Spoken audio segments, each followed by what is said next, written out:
हरिया बहुत गरीब था और वो भुट्टे बेचकर अपना घर चलाया करता था। हरिया के घर में उसकी बीवी और बूढ़ी माँ रहा करती थी। ऐसे ही एक बार की बात है, हरिया बाजार में भुट्टे बेच रहा होता है और भुट्टे बेचकर घर आ जाता है। पर हरिया आज जब घर आता है तो उसे अपने घर में किसी बच्चे की रोने की आवाज आती है। बच्चे की रोने की आवाज सुनकर हरिया थोड़ा हैरान हो जाता है और अंदर जाकर अपनी बीवी कुसुम से बोलता है, अपने घर में कोई आया है क्या? अभी मैंने किसी बच्चे के रोने की आवाज सुनी। तभी हरिया की माँ उषा आती है और हरिया से बोलती है, तूने बिल्कुल सही कहा बेटा, अपने घर में नन्ही परी आई है, तू उसे देखना नहीं चाहेगा क्या? अब कुसुम छोटी सी बच्ची को अपनी गोद में लेकर आती है।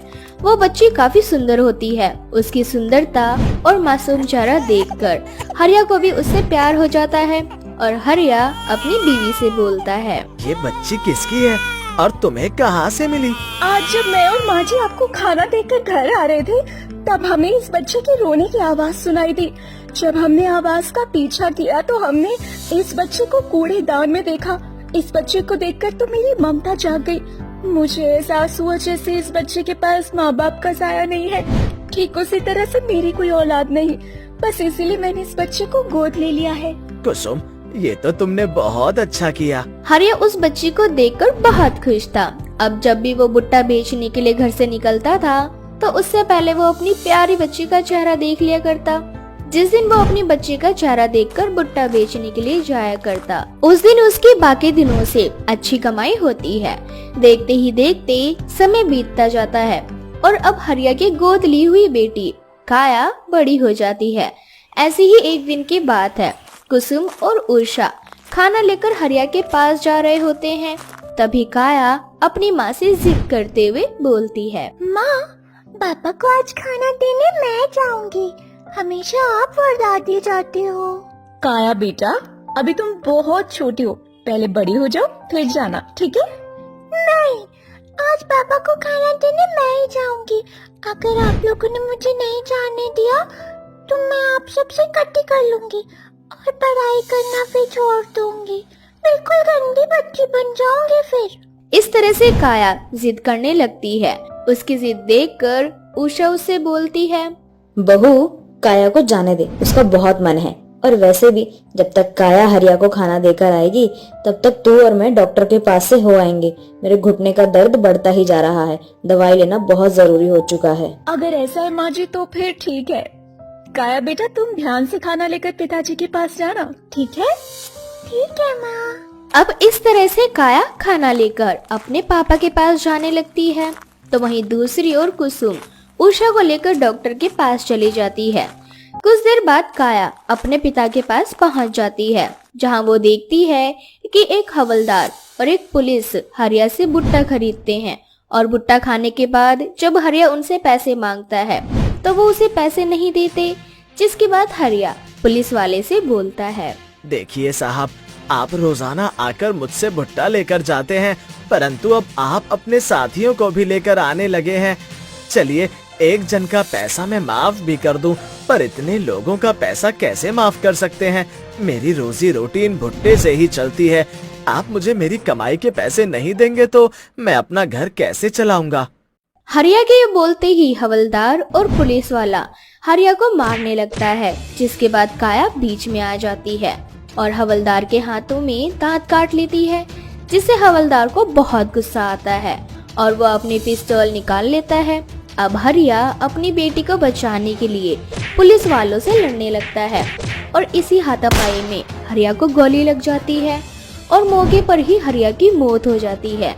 जिसके बाद काया रोती हुई घर जाती है और सारी बात कुसुम और उषा को बताती है। नहीं, ऐसा नहीं हो सकता। अब हम क्या करेंगे? ये बातें सुनकर कुसुम और उषा फूट फूट कर रोने लगती है। इसी तरह से कुछ महीने बीत जाते हैं और घर की आर्थिक स्थिति भी बिगड़ने लगती है। पैसे ना होने की वजह से काया की स्कूल की पढ़ाई भी छूट जाती है, जिस वजह से काया गली गली आवारा बच्चों के साथ घूमने लगती है। ये सब देखकर कुसुम को जरा सा भी अच्छा नहीं लगता और एक दिन कुसुम अपनी सास से बोलती है, माँ जी, अब मैं सरकार के भरोसे नहीं बैठ सकती। हम इतने दिनों से इंसाफ की गुहार लगा रहे हैं, पर अब तक हमें कोई इंसाफ नहीं मिला और ना ही कोई मुआवजा। मुआवजे के चक्कर में काया की स्कूल की पढ़ाई छूट गई है, आपकी दवाइयाँ बंद हो गई है, घर की आर्थिक स्थिति और भी बिगड़ती जा रही है। इसीलिए अब मैंने सोचा है कि अब हरिया की जगह मैं भुट्टे बेचने का काम करूंगी और साथ ही साथ अपने पति की मौत का बदला भी लूंगी। बहू, मैं तेरी इसी जंग में तेरे साथ हूँ। अब कुसुम अपने पति की जगह पर भुट्टे बेचने का काम शुरू कर देती है। एक बार फिर से जब कुसुम भुट्टा बेचना शुरू करती है तो उसके पुराने ग्राहक भी उसके पास आने लगते हैं और अब कुसुम अपने पति का केस भी लड़ती है और इस बार वो एक सरकारी और अच्छा वकील रखती है। इस वजह से कुसुम का केस मजबूत होने लगता है। ये सब देखकर पुलिस वाला डर जाता है और एक दिन कुसुम के पास आकर उसे धमकी देता है। मैंने सुना है कि तुम सास बहू भुट्टे बेचने के साथ एक अनाथ लड़की को भी पाल रही हो। क्या नाम है उस लड़की का? काया। हाँ? गोद लिया था ना उस लड़की को तुम दोनों ने? उसको बहुत प्यार करती हो ना? सोचो अगर तुम्हारे पति की तरह मैं उसे भी मार डालूं, फिर क्या करोगी?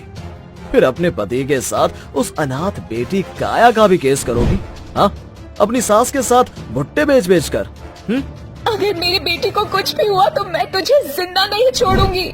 कानून तुझे बाद में सजा देगा, लेकिन उससे पहले हम दोनों सास बहू मिलकर तुझे भुट्टे की तरह सेक डालेंगे। उषा और कुसुम की बातें सुनकर पुलिस वाला वहाँ से चला जाता है, लेकिन उषा और कुसुम उसकी धमकी से बहुत ज्यादा डर जाते हैं और कुसुम अपनी सास उषा से बोलती है, माँ जी, मैं हरिया जी को तो खो चुकी हूँ, अब मैं अपनी बेटी काया को नहीं खो सकती।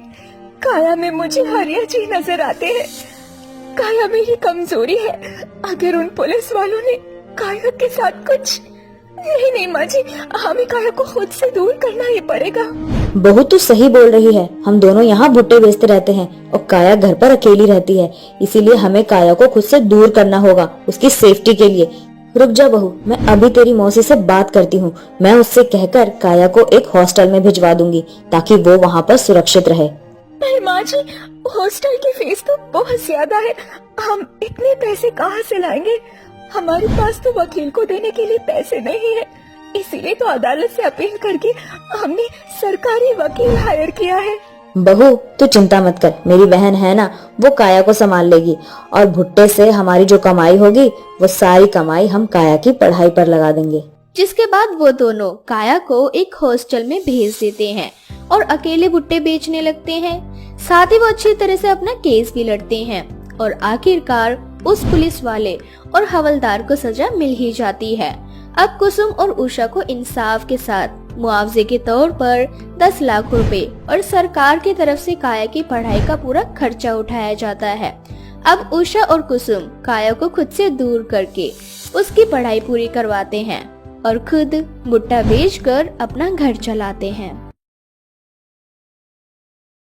रक्षा एक अमीर घर की लड़की थी, लेकिन कॉलेज में वो पीयूष नाम के लड़के से प्यार करती थी। पर पीयूष रक्षा की तरह अमीर नहीं था और इसलिए एक दिन रक्षा कॉलेज के लिए घर से निकलती है और शाम को घर न आकर अपनी माँ को फोन करती है और उनसे बोलती है, माँ मुझे माफ करना, पर मैं आपके और पापा के खिलाफ जाकर पीयूष से शादी कर रही हूँ और मुझे पूरा विश्वास है कि मैं अपने ससुराल में खुश रहूंगी। इसीलिए आज पेपर खत्म होने के बाद मैं पीयूष के साथ अपने ससुराल जा रही हूँ। इतना बोलकर रक्षा फोन रख देती है और पीयूष के साथ अपने ससुराल चली जाती है।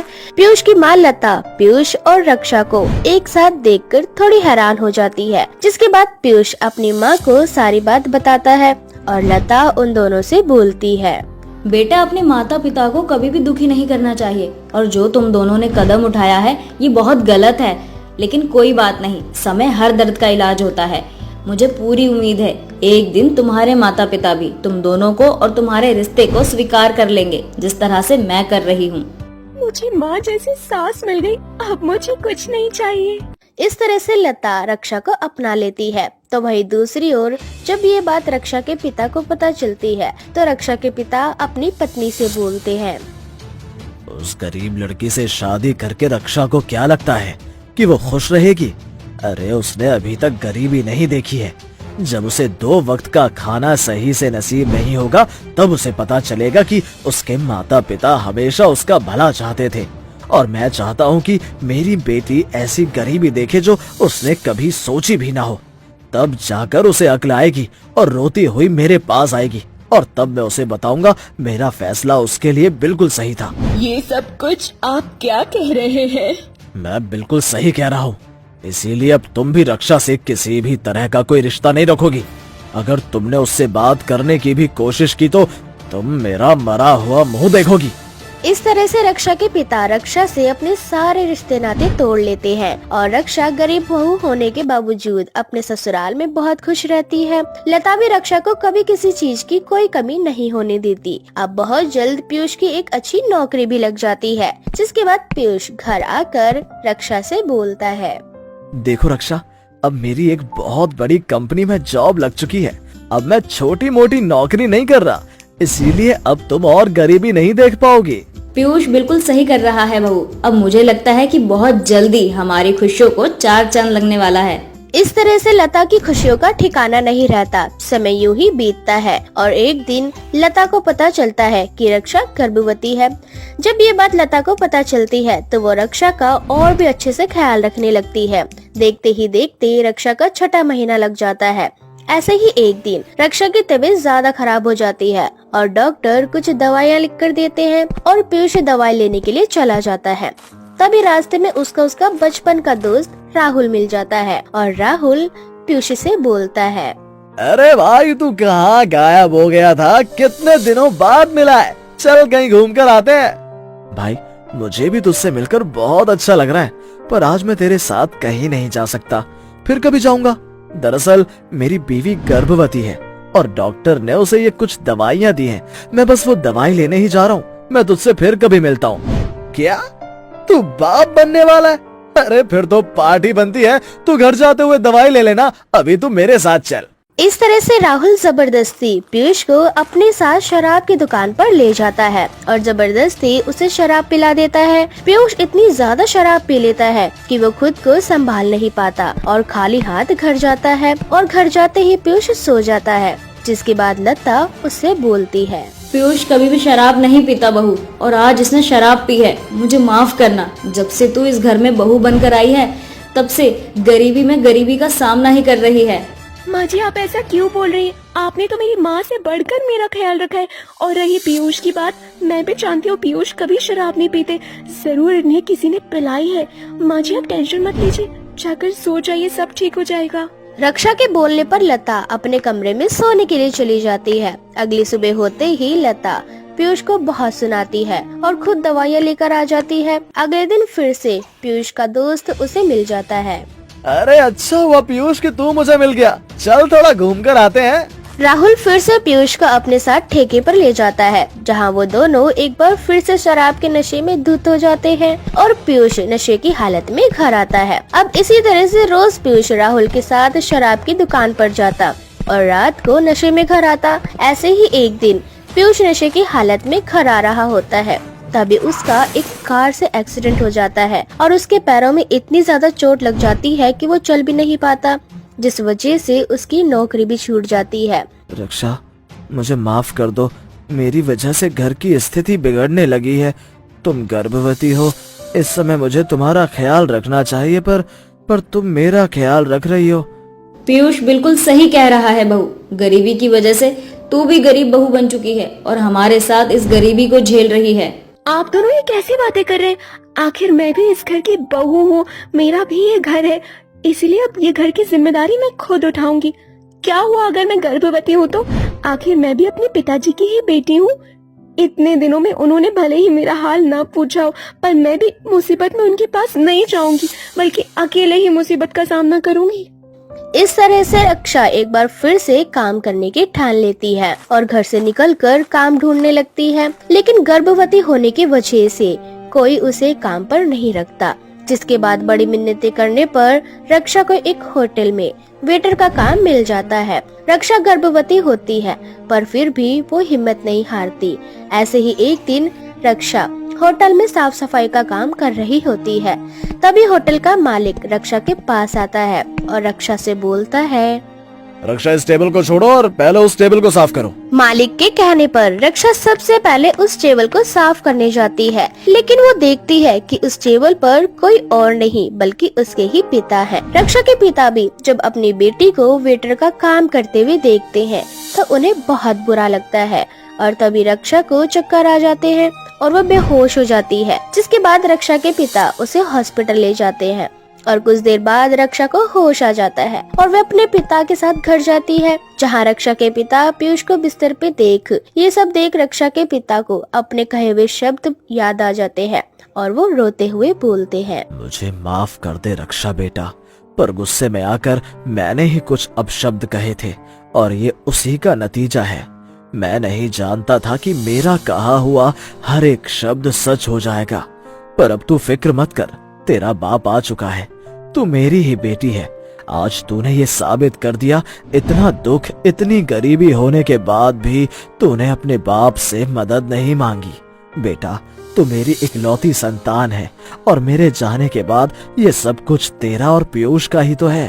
पिताजी आप ही मुझे माफ कर दीजिए, मैंने आपका बहुत दिल दुखाया था। इस तरह से रक्षा के माता पिता रक्षा की इस गलती को माफ कर देते हैं, जिसके बाद रक्षा के माता पिता अपनी सारी प्रॉपर्टी पीयूष के नाम कर देते हैं। अब बहुत जल्द सब कुछ ठीक हो जाता है और रक्षा एक बहुत ही प्यारे बच्चे को जन्म देती है और वो सब एक साथ रहने लगते हैं।